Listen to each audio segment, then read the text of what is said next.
جب تک مما کا دل صاف نہیں ہو جاتا تم شکل مت دکھانا مجھے۔ اسے کل والے زبان کے لفظ یاد آئے، بے ساختہ اس کے قدم وہیں تھم گئے۔ اف، کتنی بری طرح ناراض ہو گیا ہے، کیسے مناؤں اب اس بدتمیز انسان کو۔ وہ ناخن چباتے ہوئے سوچنے لگی، ایسے ہی سوچتی رہے گی تو اس کے پولیس اسٹیشن جانے کا وقت ہو جائے گا۔ سیرت نے ناخن چبانا بند کر کے وارڈروب کھولی، زبان کی پسند کے رنگ کا بلیک ڈریس نکالا اور چینج کرنے چلی گئی۔ فریش ہو کر اپنے روم سے باہر نکلی تو شہدا زبان کا یونیفارم ہاتھ میں پکڑے زبان کے کمرے سے بڑبڑاتے ہوئی باہر نکل رہی تھی۔ کیا ہوا؟ تمہارے بھی منہ پر 12 بجے ہوئے، خیریت تو ہے؟ سیرت نے شہدا کے شکل دیکھ کر کہا، جس کے چہرے پر ہوائیاں اڑتی ہوئی صاف نظر آ رہی تھی۔ وہ جی، بڑے مہینوں بعد آج سبحان صاحب غصے میں نظر آ رہے ہیں نا؟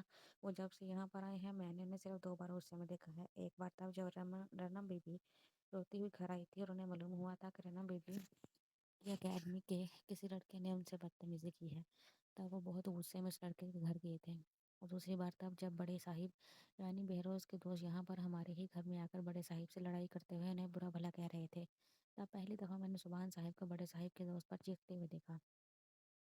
اور آج کتنے مہینوں بعد صبح صبح ہی غلام بخش کی شامت آ گئی ہے۔ ویسے تو ہم سے بڑے نرمی سے بات کرتے ہیں، کبھی نوکروں والا سلوک بھی نہیں کیا، مگر آج لگ رہا ہے کوئی بات ہو گئی ہے صبح صبح۔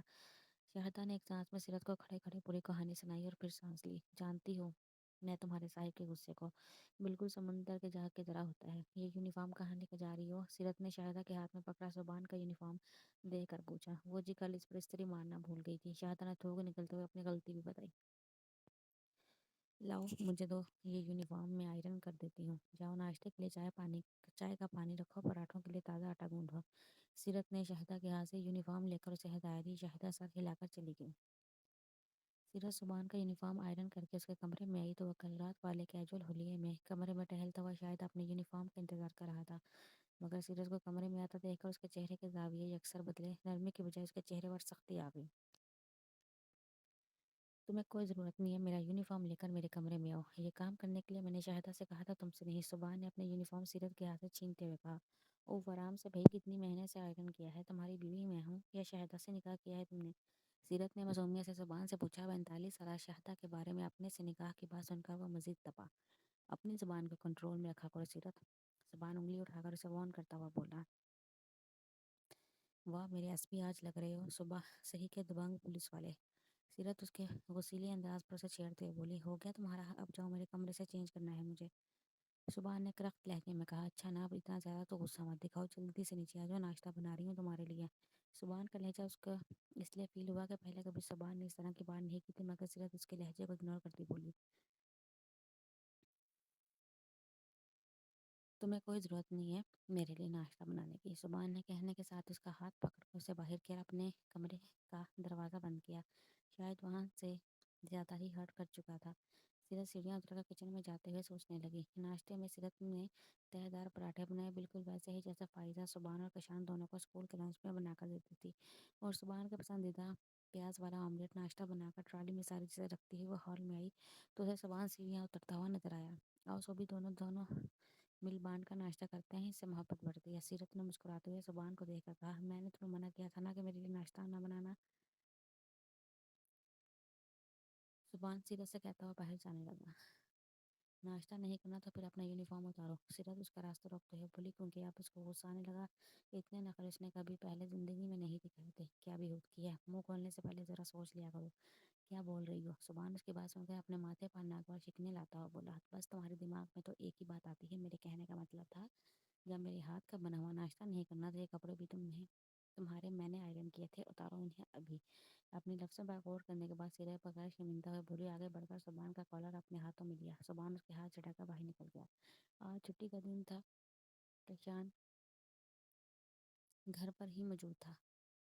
رنم کو گھر کے کام میں لگے دیکھ کر رنم کے نہیں کرنے کے باوجود اس نے رنم کی کافی ہیلپ کرائی۔ اپنے فلیٹ کے برابر والے غفار صاحب سے کشان نے ان کے گھر کی میٹ کے بارے میں بات کی۔ تمہارے لیے گڈ نیوز یہ ہے کہ میٹ کا ارینج ہو گیا ہے، مگر ساتھ ہی بیڈ نیوز یہ ہے کہ وہ آج سے نہیں 3 دن کے بعد آئے گی، چھٹیوں پر گئی ہوئی ہے۔ رنم کے ہاتھ سے آئرن لے کر وہ خود اپنی شرٹ پریس کرتا ہوا بولا۔ شکر خدا کا، یہ تو واقعی گڈ نیوز ہے میرے لیے۔ رنم نے خوش ہو کر بے ساختہ کہا، مگر کشان کے دیکھنے بعد دانتوں تلے زبان دبا لی۔ میرا وہ مطلب نہیں تھا، اپنے گھر کے کام کرنا تو بہت اچھی بات ہوتی ہے۔ رنم نے مسکراتے ہوئے بات بنائی تو کشان بھی اس کو دیکھ کر مسکرایا۔ مجھے معلوم ہے رنم، تم نے یہ کام کبھی اپنے گھر پر نہیں کیے ہوں گے۔ آفس سے لیٹ آنے کی وجہ سے میں بھی فوری طور پر میڈ کا انتظام نہیں کر سکا۔ پھر بھی تم نے بنا شکوہ کیے اتنے دنوں تک گھر کی صفائی کی۔ میں شاید اچھا شوہر ثابت نہ ہوں مگر تم ایک اچھی بیوی ہو۔ کشان اپنے کپڑے آئرن کرتا ہوا رنم سے بولا۔ رنم خاموشی سے کشان کو دیکھتی رہی۔ رنم کے دیکھنے پر کشان نے اس کو دیکھ کر مسکرایا۔ کیا ہوا، کیا سوچنے لگی؟ اب کشان دوسری شرٹ آئرن کرتا ہوا رنم سے پوچھنے لگا، وہ اچھی بیوی سے کیا بتاتے کہ کبھی کبھی اس کا شوہر اپنی بیوی کا دل کتنا دکھاتا ہے؟ کچھ نہیں، سوچ رہی یہ کپڑے آپ کیوں پریس کر رہے ہیں؟ آفس کی شرٹ ہے ساری، لائے میں آئرن کر دوں۔ رنم نے اس کے ہاتھ سے شرٹ لینی چاہی۔ رہنے تو میں جلدی کر دوں گا، جاؤ تم شاور لے لو۔ کشان مصروف انداز میں اپنا کام جاری رکھتے ہوئے بولا تو رنم شاور لینے چلے گی۔ واپس آئی تو کشان دیوار سے چپکی ایل ای ڈی پر کرکٹ دیکھنے میں مصروف تھا۔ آج اسے آنے کے گھر جانا تھا۔ کل رات سونے سے پہلے رنم نے کشان کا اچھا موڈ دیکھ کر اسے فرح کے گھر ڈنر کا بتایا، جس پر کشان آسانی سے ایگری کر گیا۔ رنم نے سونے سے پہلے فرح کو اپنے آنے کا ڈن کیا۔ وہ خوش تھی کیونکہ شادی کے بعد پہلی بار آنے کے گھر جا رہی تھی۔ کپڑے اور جیولری اس نے پہلے ہی سلیکٹ کر لیے تھے۔ کشان، آپ آنے کے گھر کون سا ڈریس پہن کر جائیں گے؟ رنم نے برش سے اپنے بالوں کو سلجھاتے ہوئے پوچھا۔ بتاتا ہوں، کشان بولتا ہوا دوبارہ میچ دیکھنے میں مگن ہو گیا۔ وہ 2 گھنٹے کشان کو کرکٹ دیکھتے ہوئے، آخر آپ بتا کیوں نہیں دیتے؟ پچھلے 2 گھنٹے سے بار بار پوچھی جا رہی ہوں۔ رنم نے ضبط کرتے ہوئے چوتھی دفعہ کشان سے پوچھا۔ کیا پوچھ رہی ہو میری جان؟ میچ اب بور ہو چکا تھا اس لیے ریموٹ سے پاور آف کرتا ہوا وہ رنم کو دیکھا پوچھنے لگا، یہی کہ آنے کے گھر کون سا ڈریس پہن کر جائیں گے؟ رنم بالوں کا جوڑا بنا کر بیڈ پر کشان کے پاس بیٹھتی بولی، ایسی باتیں کر کے بور مت کرو، محبت بھری باتیں کرو تاکہ میری چھٹی کا دن اچھا گزرے۔ وہ رنم کا جوڑا کھول کر بیڈ پر لٹاتا ہوا بولا، میں اس وجہ سے بور رہی تھی، راستہ کافی دور ہے، جلدی گھر سے نکلیں گے تبھی وہاں جلدی سے واپسی کریں گے۔ کشان کو پیچھے ہٹانے کی ضرورت نہیں کر سکی، یوں ہی لیٹے ہوئے آہستہ سا بولی، آج تو باہر نکلنے کا بالکل موڈ نہیں ہو رہا، کسی اور دن کا پروگرام رکھ لو۔ کشان اس کے بالوں کی لٹ اپنی انگلی پر رول کرتا ہوا بولا، کیسی باتیں کر رہے ہیں کشان، آپ کے ایگری کرنے پر ہی تو ہم دونوں کے آنے کا بول چکی ہوں، وہاں سب ہمارا ویٹ کر رہے ہوں گے۔ تو رنم نے بہت پیار سے سمجھاتے ہوئے کہا، تو ابھی میں ہی بول رہا ہوں، میرے بولنے پر ان سے فون کر کے معذرت کر لینا۔ رنم کو بولنے کے بعد اب وہ اس کی گردن پر اپنے ہونٹ رکھ چکا تھا۔ اگر آپ کو وہاں جانے کا موڈ نہیں تھا تو آپ کو رات کو نہیں بولنا چاہیے تھا کشان، انہوں نے ہمارے لیے کتنا ارینج کر لیا ہوگا۔ رنم کو اس طرح فون کر کے منع کرنا عجیب لگ رہا تھا، اس لیے وہ برا مناتے ہوئے بولی، مگر اب اس کی بات کا کشان بھی برا مان گیا تھا۔ جب بھی اٹھ کر بیٹھا، میں تمہیں الو کا پتھر لگ رہا ہوں جو چھٹی کا دن بھی ڈرائیونگ کی نظر سے کر دوں؟ جب کہہ رہا ہوں کسی اور دن چلیں گے تو اب آگے سے کوئی بحث نہیں ہونی چاہیے۔ وہ زوردار آواز میں رنم سے بولا تو رنم اٹھ کر روم سے باہر جانے لگی۔ کہاں جا رہی ہو؟ کشان اس کا ہاتھ پکڑ کر پوچھنے لگا، آنے سے فون پر معذرت کرنے، انہیں بتانے کے لیے کہ آپ کا انویٹیشن ہم نے قبول کیا بنا کسی ریزن کے، اب ہم آپ کے گھر نہیں آ رہے کیونکہ آج ہمارا موڈ نہیں، لہٰذا اس کو اپنی انسلٹ سمجھے اور آپ آئندہ ہمیں بلانے کی ضرورت نہیں۔ رنم کا بات کرتے کرتے گلا رندنے لگا۔ وہ کشان کو جواب دیتی کمرے سے نکل گئی۔ کشان نے پاس والا ریموٹ کھینچ کر دیوار پر مارا، بیڈ پر لیٹ گیا۔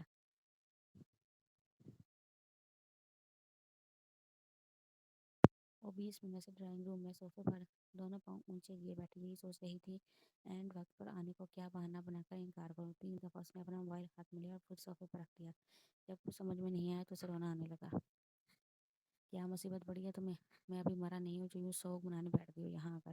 کشان ڈرائنگ روم کے دروازے پر کھڑا ہو کر اس کو ڈانٹنے لگا، اس پر رنم کو مزید رونا آیا اور ہاں حیرانگی سے کشان کو دیکھنے لگی۔ کیا؟ ہاں بس یہ ٹچ میں بہا بہا کر دکھاؤ مجھے، میں ان مردوں میں سے نہیں ہوں جو بیوی کے آنسو دے کر پگھل جاؤں، صرف میرے ایک دفعہ کہنے پر تم اپنی آنے کے گھر سے نہیں اٹھی تو پھر دیکھنا، اب یوں دھیرے نکال کر گھورنا بند کرو اور 15 منٹ کے اندر تیار ہو فوراً۔ کشان رنم کو بولتا ہوا ڈرائنگ روم سے چلا گیا۔ رنم نے گھڑی میں ٹائم دیکھا، اسے واقعی 15 منٹ کے اندر جلدی جلدی تیاری کرنی تھی، اس لیے وہ فوراً اٹھ کر چینج کرنے چلی گئی۔ رات کے 10 بج رہے تھے جب سبحان کا واپس گھر آنا ہوا، مگر گھر میں داخل ہوتے ہی یسریٰ پر اس کی نظر پڑی۔ صبح بھی یسریٰ کے بیڈ روم کا دروازہ بند دیکھ کر دل میں افسوس کیا۔ سبحان یسریٰ اور بہروز سے ملے بغیر پولیس اسٹیشن کے لیے نکل گیا۔ مما پلیز میری بات سن لیں، ابھی ابھی یسریٰ موبائل پر فرح سے آج ڈنر پر نہ آنے کی معذرت کرے بیٹھی تھی، تبھی سبحان سے دکھائی دیا۔ یسریٰ اس کے لیے کھانا گرم کرنے کے غرض سے کچن میں جانے لگی کیونکہ شہداب اپنے کوارٹر میں چلی گئی تھی۔ تبھی سبحان کی بات پر اسے رکنا پڑا، وہ دوبارہ سوفے پر بیٹھ گئی۔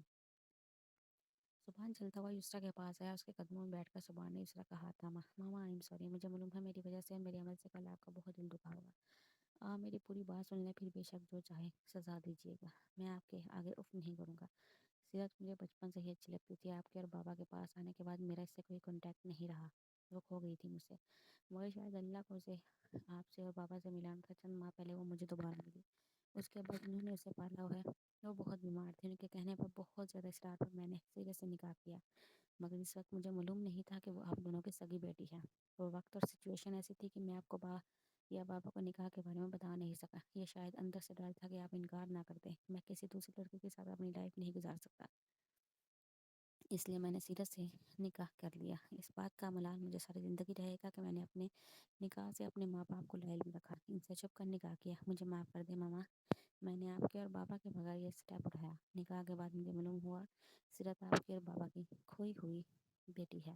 بعد میں بابا کی طبیعت کو دیکھتے ہوئے میں اندر سے ڈرتا تھا کہ کہیں یہ خبر ان کو ہرٹ نہ کرے، آپ کو یا بابا کو میری طرف سے دکھ پہنچے گا تو میں سکون میں نہیں رہوں گا۔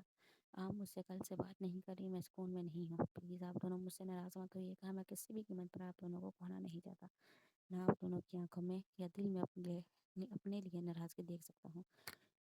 سبحان اپنا سر یسریٰ کے گھٹنے پر رکھ کر ملوث انداز میں اس سے بول رہا تھا، اور یسریٰ آنکھوں سے آنسو اس کے بالوں میں ہاتھ پھیرنے لگی۔ جب میں رنم کے لیے تمہارا سوچ سکتی ہوں تو سیرت کے لیے کیوں انکار کرتی؟